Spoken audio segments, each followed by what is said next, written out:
ក្រោយដែលនៅសេសសល់នៅតំបន់ខឹសនិងកំពុងជាប់ក្នុងការឡោមព័ទ្ធរបស់រុស្ស៊ីសូមលើកដៃចុះចាញ់ជាបន្ទាន់បើចង់សុខបើមិនដូច្នេះទេគឺមានតែភ្លើងរណៈមួយមុខគត់លោកថ្លែងដូច្នេះនៅក្នុងកិច្ចជំនួបជាមួយប្រធានាធិបតីបេឡារុសនៅវិមានក្រំឡាំងចំណែកកងទ័ពបរទេសដែលជួយច្បាំងអ៊ុយក្រែននៅខឹសនោះក៏មិនរួចខ្លួនដែរពួកគេត្រូវចាត់ទុកជាក្រុមភេរវករតាមច្បាប់របស់ប្រទេសរុស្ស៊ីលោកពូទីនអះអាងថារុស្ស៊ីបានរាយអន្ទាក់ក្រសោបជាប់កងទ័ពអ៊ុយក្រែនដែលតស៊ូចុងក្រោយនៅតំបន់ខឹសខាងលិចមួយថ្ងៃបន្ទាប់ពីណែនាំទៅមេបញ្ជាការកងទ័ពនៅតំបន់នោះដើម្បីវាយយកតំបន់ខឹសទាំង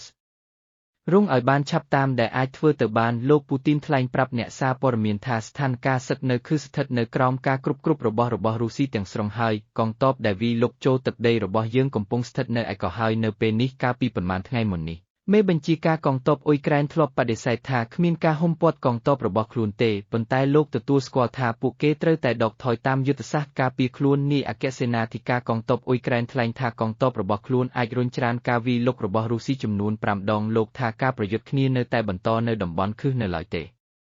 នៅឆ្លើយឆ្លងព័ត៌មានរុស្ស៊ីថ្លែងថាមានការប្រយុទ្ធគ្នាដោយប្រើប្រាស់កាំភ្លើងធំដ៏ខ្លាំងក្លានៅទីក្រុងស៊ូតសាសាជាដែលរុស្ស៊ីទើបតែវាយយកបានមកវិញកាលពីថ្ងៃពុធ Deep State ជាអង្គភាពបោះពុម្ពផែនទីកងទ័ពជាផ្លូវការទទួលស្គាល់ដោយអ៊ុយក្រែន Deep State បង្ហាញថាតំបន់ដែលអ៊ុយក្រែនកាន់កាប់នោះបានរួញនៅសល់តូចសឹងតែអស់ពីផែនទីលោកពូទីនថ្លែងថាទីហ៊ានអ៊ុយក្រែនត្រូវរុស្ស៊ីវាយបំបែកជាចម្រៀកនិងកាត់ផ្តាច់ចេញពីគ្នាទៅជាកងឯកភាពតូចលោកថាបើរុស្ស៊ីវាយទឹកផ្តាច់ព្រាត់ទៅលើពួកគេនៅដំណាក់កាលចុងក្រោយដើម្បីខ្ទប់ដង្ហើមពួកគេតែម្ដង